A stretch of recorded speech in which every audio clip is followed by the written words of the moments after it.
খবর হয়তো দেখিয়েছে, আর না দেখালে আমি রিপোর্টারকে বলে দিই যে আপনি যেই দলের হয়ে চাটুকারিতা করছেন মিডিয়া হাউসে বসে, আমরা মিডিয়াকে মনে করি গণতন্ত্রের চতুর্থ স্তম্ভ, নিরপেক্ষ থাকবে, মানুষের আসল খবরটা তুলে ধরবে, এই বিশ্বাসটা করিনি রিপোর্টারদের কাছ থেকে। কিন্তু দুর্ভাগ্য, আপনি তো মুখপত্রের হয়ে কাজ করছেন। আপনার দলের এক নেতা সুপ্রিম কোর্টে মামলা করেছিল এই দুটো তিনটে শব্দকে প্রত্যাহারের জন্য সংবিধান থেকে, তার মধ্যে একটা ছিল সেকুলার শব্দটিকে প্রত্যাহার করে নিতে সেই সংবিধান থেকে। কিন্তু আইনের চড়কে সুপ্রিম কোর্টে মুখ ফুলিয়ে ফিরে এসেছে। আপনার কি আইনের চড় খাওয়ার ইচ্ছা যাচ্ছে নাকি আবার নতুন করে? আপনি চাটুকারিতা করুন, আপনি দালালি করছেন, এই সাংবাদিকতা ছেড়ে এসে বিজেপির ঝান্ডা ধরে রাজনীতি করে দালালি করুন। দালালি করতে গিয়ে সংবিধানের উপরে প্রশ্ন তুলে দেবেন না। আর সব থেকে বড় কথা, সেকুলারদের কথা বাদ দিন, মোদিজি বলছে এটা সেকুলার কান্ট্রি, তাহলে মোদিজি কেউ পাকিস্তানে চলে যেতে বলছে? হতে পারে বিনা। আর এই শুভেন্দু অধিকারীরা যারা সকাল সন্ধে দিলীপ ঘোষেরা, সুকান্ত মজুমদারেরা এবং মিডিয়ার কয়েকটা রিপোর্টার যেভাবে ক্রমশ বিষ উগলাচ্ছে, ক্রমশ জাতিদাঙ্গার দিকে এগিয়ে নিয়ে যাওয়ার চেষ্টা করছে, উভয় সম্প্রদায়ের মধ্যে অস্থিরতার বাতাবরণ তৈরি করার চেষ্টা করছে, হিন্দু মুসলমানের একে উভয়ের প্রতি সন্দেহ চোখে দেখছে, সেইগুলো যাদের বক্তব্যে হচ্ছে তাদের বিরুদ্ধে না রাজ্য প্রশাসন কোনো সুমোটো করছে, না রাজ্যের পুলিশ মন্ত্রী তথা রাজ্যের মুখ্যমন্ত্রী সদর্থক ভূমিকা নিচ্ছে। তাহলে আমাদেরকে ধরে নিতে হবে বকলমে এদেরকে উৎসাহ দিচ্ছে এই ধরনের চরম সাম্প্রদায়িক কথা বলে, মানুষের মধ্যে বিভাজন করে, হিন্দু মুসলমানের মধ্যে পলিটিক্স করে। সাবজেক্ট যেটা, আমাদের রাজ্যে স্কুল বন্ধ হয়ে যাচ্ছে, আমাদের রাজ্যে হসপিটালগুলোতে ডক্টর নয়, নার্স নাই, মেডিসিন নাই, ট্রান্সপোর্ট ব্যবস্থা ভেঙে পড়েছে, যে দুর্নীতি করছে 26,000 চাকরি বাতিল হয়েছে, এই যে অন্যায়গুলো করেছে, এই হিন্দু মুসলমানের পলিটিক্স করে হয়তো এইগুলোকে ধামা চাপা দেওয়ার চেষ্টা করছে। বাংলার মানুষ ঐক্যবদ্ধ হচ্ছে, যারা সাম্প্রদায়িক রাজনীতি করছে, যারা হিন্দু মুসলমানের মধ্যে বিভেদ তৈরি করার চেষ্টা করছে, তাদের বিরুদ্ধে ঐক্যবদ্ধভাবে গণতান্ত্রিক প্রক্রিয়ায় লড়াই করবে।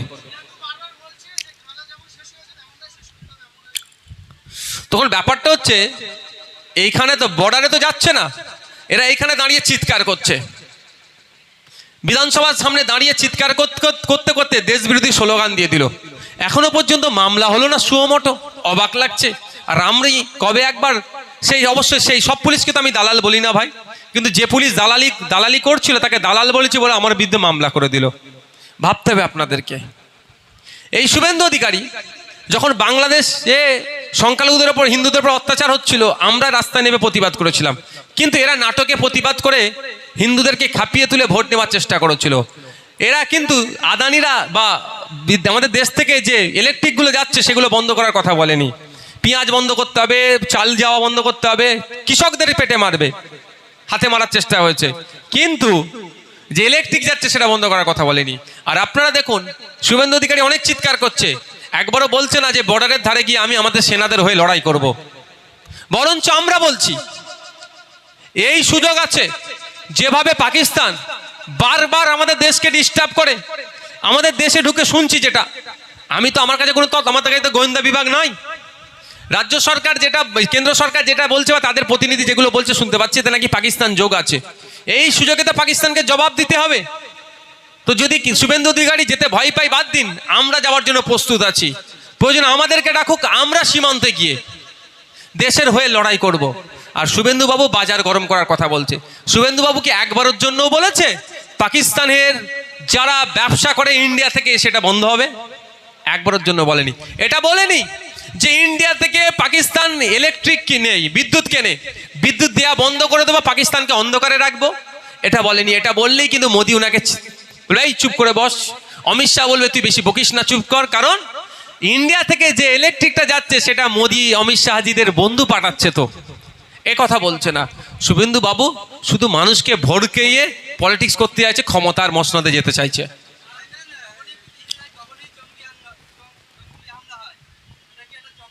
এটা তো ওটা পুরাতন কথা আর বাস্তবিক কথা।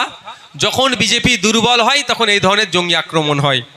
সেই কার্গিল থেকে শুরু করে অটল বিহারী বাজপেয়ীজি থেকে শুরু করে বিভিন্ন থেকে পুলওয়ামা থেকে শুরু করে এখন পর্যন্ত এটা তদন্ত সাপেক্ষ করে তদন্ত হওয়া দরকার। আসল রহস্য কি খুঁজে বার করা দরকার।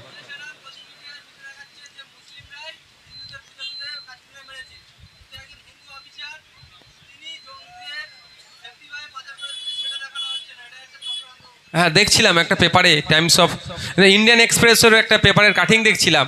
একজন ডিএসপি, একজন অফিসার ডিএসপি দেবেন্দ্র সিং না কি ওনার নাম মনে আসছে না, উনি কত লক্ষ টাকার বিনিময়ে জঙ্গিদেরকে সেফ জোন দিয়ে বার করেছে। এটা নিয়েও চর্চা হওয়া দরকার। ব্যাপারটা হচ্ছে এই যে গদি মিডিয়ার কথা বলছেন, এদের দেখুন ম্যাক্সিমাম শেয়ার যারা কিনে রেখেছে মিডিয়ার, তারা মোদির বন্ধু। মোদিজি এখন চাপে আছে, এই মিডিয়াতে হিন্দু মুসলমান করতে হবে। ভারতবর্ষের এখন কোশ্চেন করছে যে ওই জঙ্গিগুলো আসলো কি করে, আসলো তারা বিনা ভিসাতে এসে এখানে খুন করলো, আমার ভাইদেরকে শহীদ করলো, করে আবার চলে গেল, আমরা কিছু করতে পারলাম না তাদের কেন? এই প্রশ্ন যখনই উঠছে তখন হিন্দু মুসলমানের খেলা খেলার চেষ্টা করছে।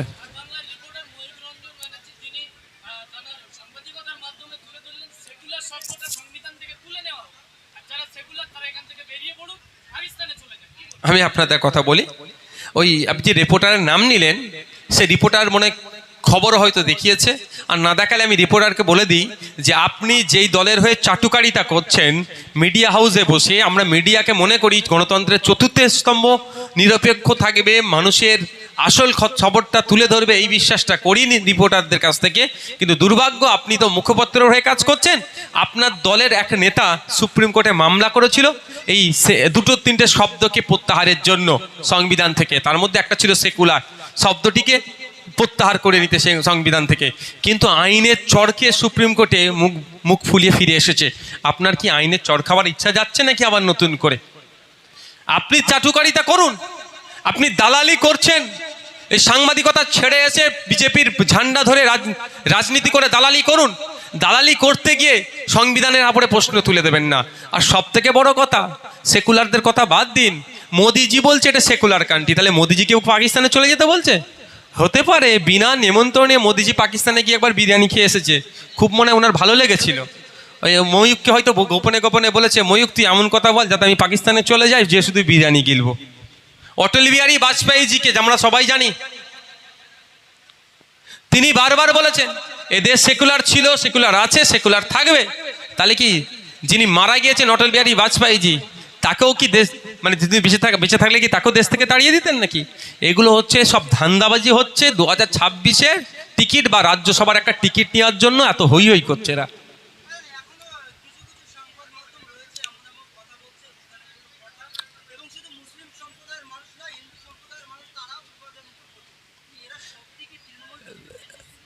দেখুন, কোনো জায়গায় যদি অশান্তি হয়, কোনো একটা নির্দিষ্ট সম্প্রদায়ের মানুষ ক্ষতিগ্রস্ত হয় না, ভিন্ন সম্প্রদায়ের মানুষ ক্ষতিগ্রস্ত হয়। আপনি যে বলছেন উস্কানি দেওয়ার কথা বলছেন, উস্কানি দিয়ে রিয়াকশন, ব্যাড ইফেক্ট শুধু কি মুসলমানের উপরে পড়বে? হিন্দু মুসলমান নির্বিশেষে মানুষ আক্রান্ত হবে। শুনুন, যারা এই উস্কানি দিচ্ছে তাদের বিরুদ্ধে কিন্তু শুধু মুসলমানরা প্রতিবাদ করছে না, এরকম ব্যাপার নয়, ভিন্ন সম্প্রদায়ের মানুষ প্রতিবাদ করছে। কিন্তু দুর্ভাগ্য আমাদের রাজ্য প্রশাসন কি করছে, কেন তাদের বিরুদ্ধে সোমটো করছে না? মমতা ব্যানার্জি কি করছেন, কেন তাদেরকে ধরে জেলের মধ্যে রাখছে না? এটাই আমার প্রশ্ন। তো